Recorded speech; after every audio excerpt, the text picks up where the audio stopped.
This week we're talking about the waxing cycle of the moon and how to use it in your manifesting. Welcome to the Mainly Moonology podcast. I'm your host, Yasmin, an award-winning astrologer and the Sunday Times best-selling author of books including Moonology and creator of the Moonology Oracle cards. My intention for this podcast is to help you understand how you can create your dream life using mainly Moonology, the moon, as your guide. Hey everybody, it's Yasmin here. Today we are talking about the waxing cycle of the moon. So if you're listening to this podcast in the week that it is released, then we are actually in the waxing cycle of the moon. So let's just explain what that means. With the moon, there are basically two main cycles. There's the waxing cycle and the waning cycle. So the waxing cycle runs from the new moon, and it's 2 weeks long, and it runs from the new moon to the full moon. Okay?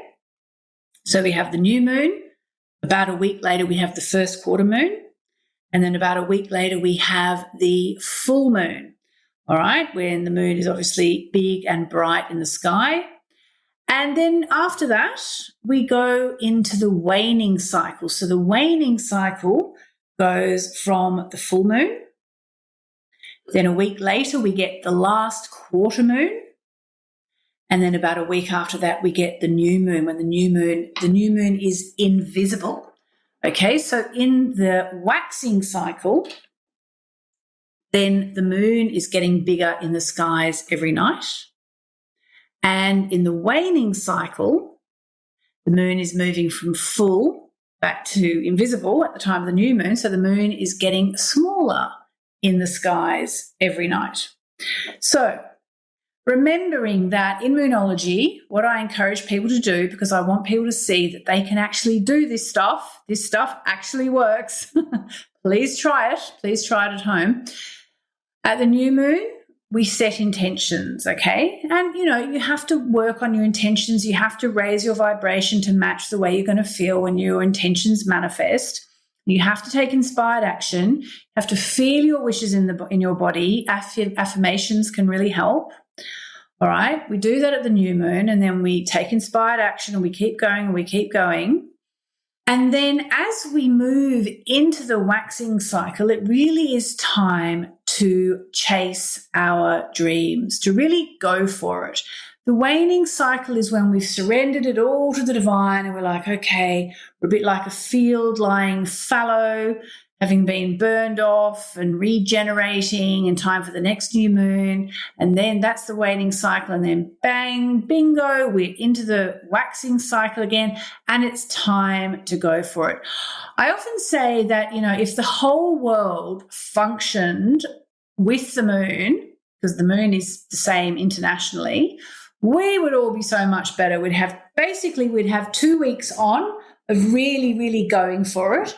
And we'd have 2 weeks off where we all can just relax a little bit more. So if you know about the yin and yang, the waxing cycle is very yang, okay? It's really out there. It's go for it. It's chase your dreams. It's live intentionally, live consciously. And, if you can possibly, make your biggest projects, the stuff you're starting and really going for, you do that in the waxing cycle between the new moon and the full moon. If you're starting a new business, ideally you want to launch it in the waxing cycle when the energy is building. And then you get to the emotional explosion of the full moon where you see what's manifested and what hasn't manifested, and you start to just release it all during the waning cycle. So one thing I wanted to mention to you as a part of this podcast this week is how to tell if you are in the waning cycle or the waxing cycle just by looking at the moon up in the skies, okay?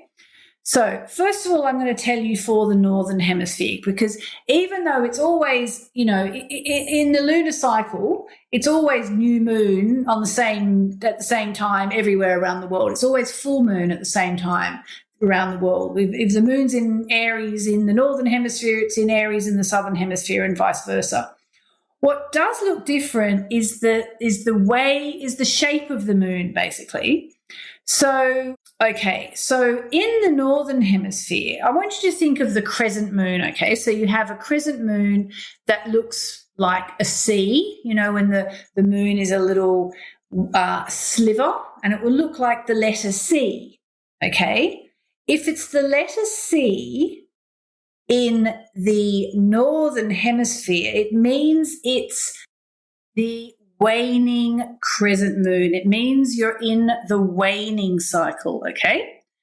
So if it looks like a letter C up in the skies, then it means you're in the waning cycle in the northern hemisphere. And then once we get to the new moon, the moon disappears and then the moon reappears and starts to look like either you could say a backward C, okay, or it could sort of look like a capital D, the letter D, a capital, but missing sort of, the stroke at the back. It's like a backward C.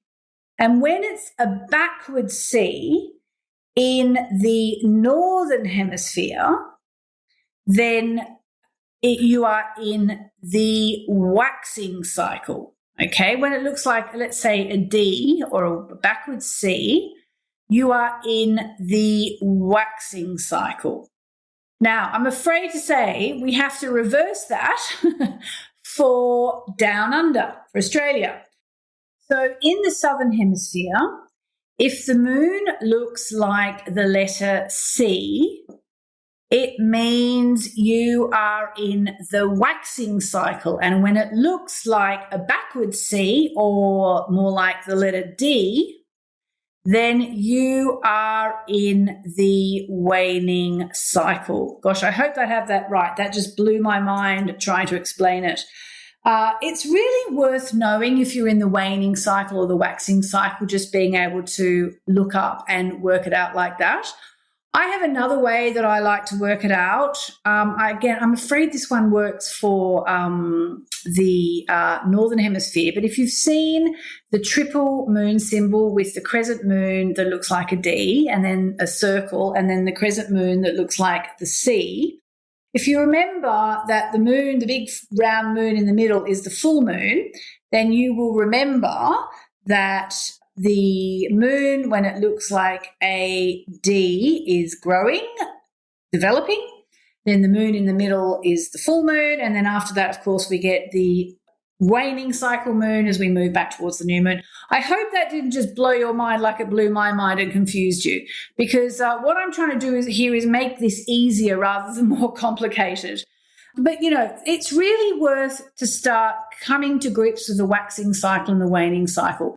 So start to think of the waxing cycle as the time where, as much as you can, you organize things where you are chasing your goals, where you are pushing yourself out there, where you are effectively putting your foot flat to the floor, if you want to use a driving metaphor. And then we get the full moon and it's all change and we go into the waning cycle, and that's time to just relax and let go. I actually did do a podcast episode about the waning cycle of the moon. If you look at the May 23, 2022 podcast, that's all about the waning cycle of the moon. So I was just thinking, what are the top 3 things to do in the waxing cycle? So I suppose the first one has to be chase your dreams. Go after your goals, okay? So start to make a note. If you've got my Moonology diary, even better.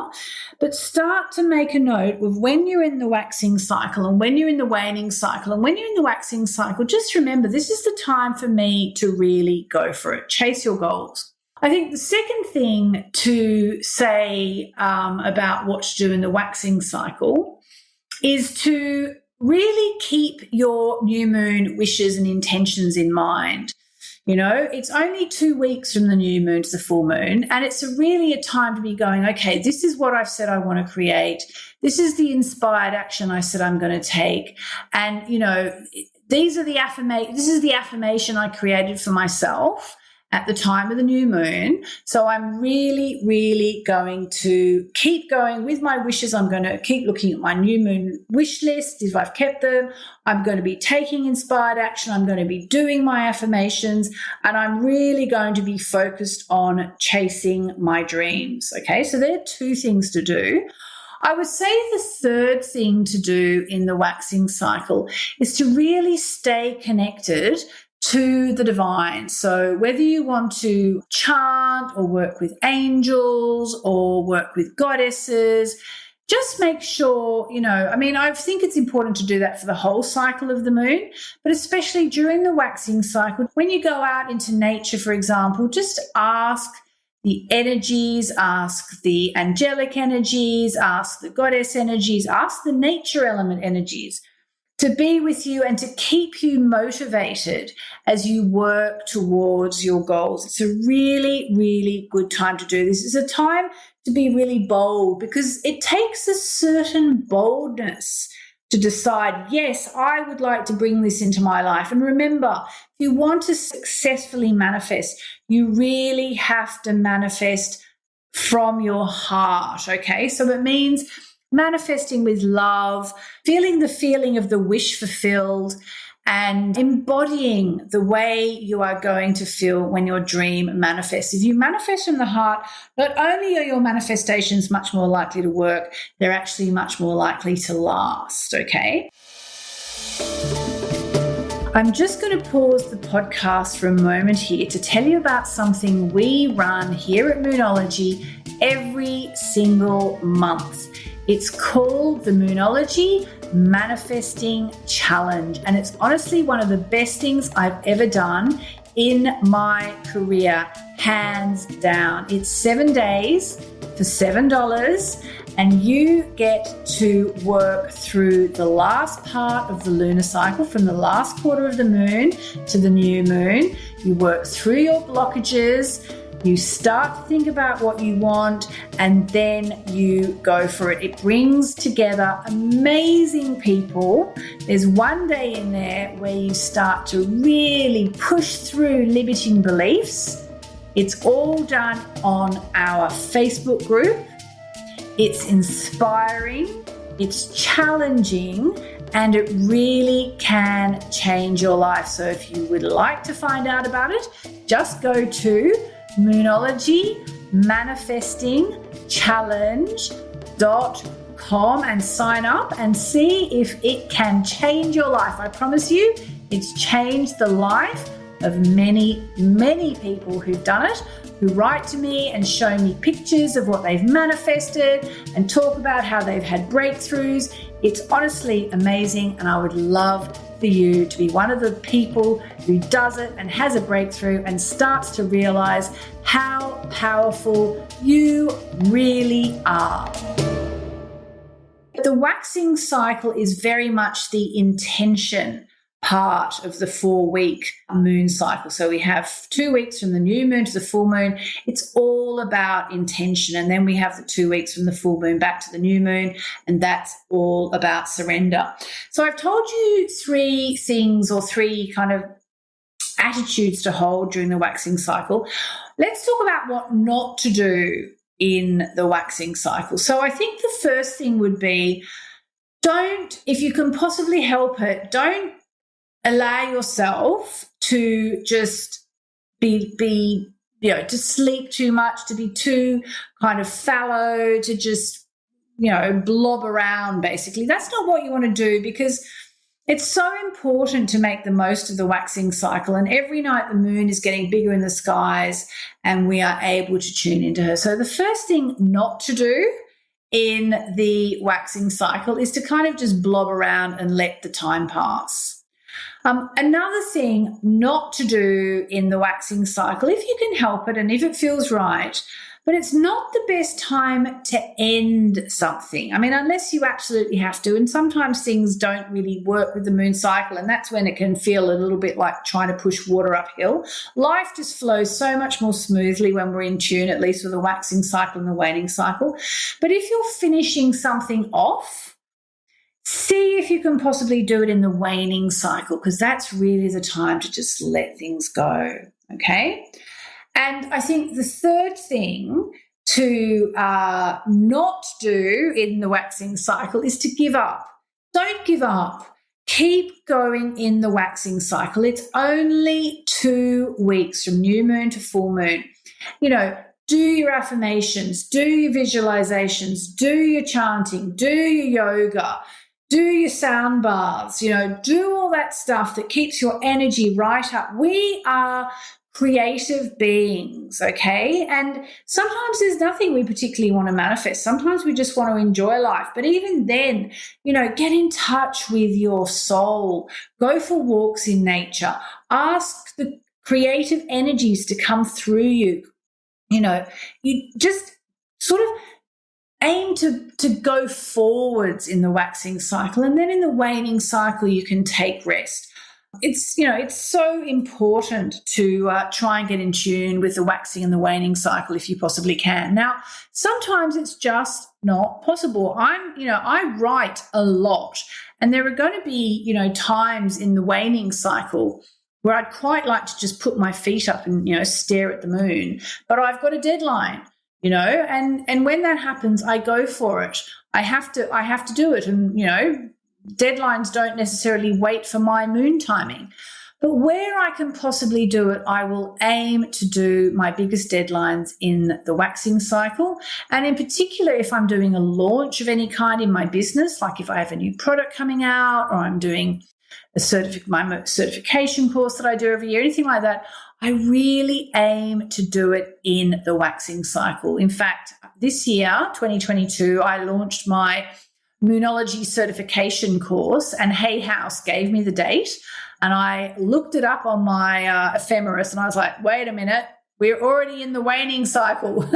It was just after new moon, and I just said, oh guys, listen, you don't want to launch anything in the waning cycle. That's the time to let it all go. I mean, the vision I'm having right now is of a beautiful moonlit lake, and, having a little rowboat, and you untether the rowboat, throw the rope into the boat, and just let the boat just float off into the middle of the lake. That's kind of the waning cycle. You just let it all go. And the waxing cycle is when, the waves bring it back in, and, you take it on a ride, and you drive somewhere, and you're intentional. So I said to Hay House, do you mind if we started a day earlier? Because I really want to start it in the waxing cycle.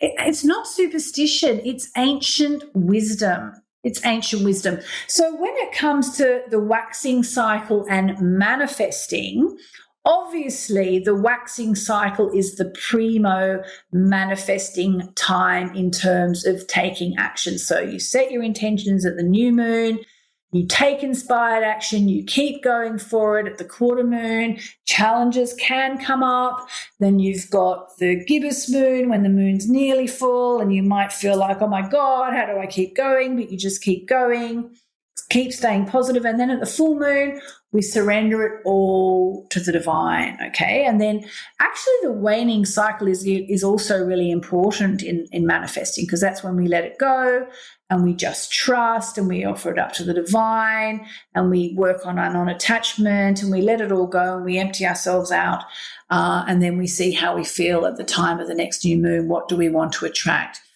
It's a really simple cycle, and it will change your life, okay? Now, of course, sometimes you'll end up, launching your business in the waning cycle, and maybe that's the way it has to be. Maybe it's the culmination of something, and it has to happen then.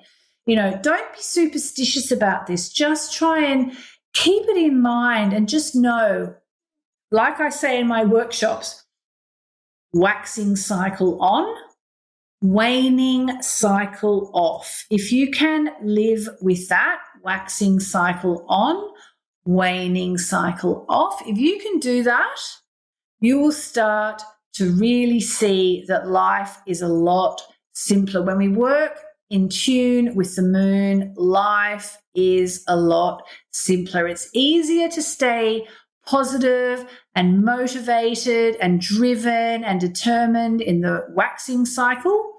And in the waning cycle, it's easier to just breathe it all out, let it all go, and then just see what comes back to you later on. Remember, manifesting is not just about the work you do at the new moon. It's not just about making a new moon wishes. It's also about chasing your dreams. It's about being proactive. It's about working on your mindset. It's about constantly, every day, raising your spiritual vibration, raising your frequency to match the frequency that you will be buzzing at when your wishes manifest. It's about living consciously, which means paying attention, seeing if you're being triggered, looking at what your patterns are. Okay, and it's about living intentionally. So in other words, thinking, okay, what do I want? How am I going to get it? What are my steps? In my Moonology Manifesting Challenge, we look at what we can do in the next day, in the next 3 days, in the next week, and in the next month to work on our goals. It's so important. So that is a little summary. It's the tip of the iceberg of the waxing cycle, but I hope you get the idea now. It's waxing cycle on, waning cycle off. Have a great week. I hope you've enjoyed this week's Mainly Moonology podcast. If you've enjoyed it, please subscribe, give us a review, and we'll be eternally grateful. We publish the podcast every Monday, 4 p.m. UK time, 8 a.m. Pacific, 11 a.m. Eastern, and I'm afraid to say it's silly o'clock in Australia, but it will be there when you wake up on a Tuesday morning. Have a great week.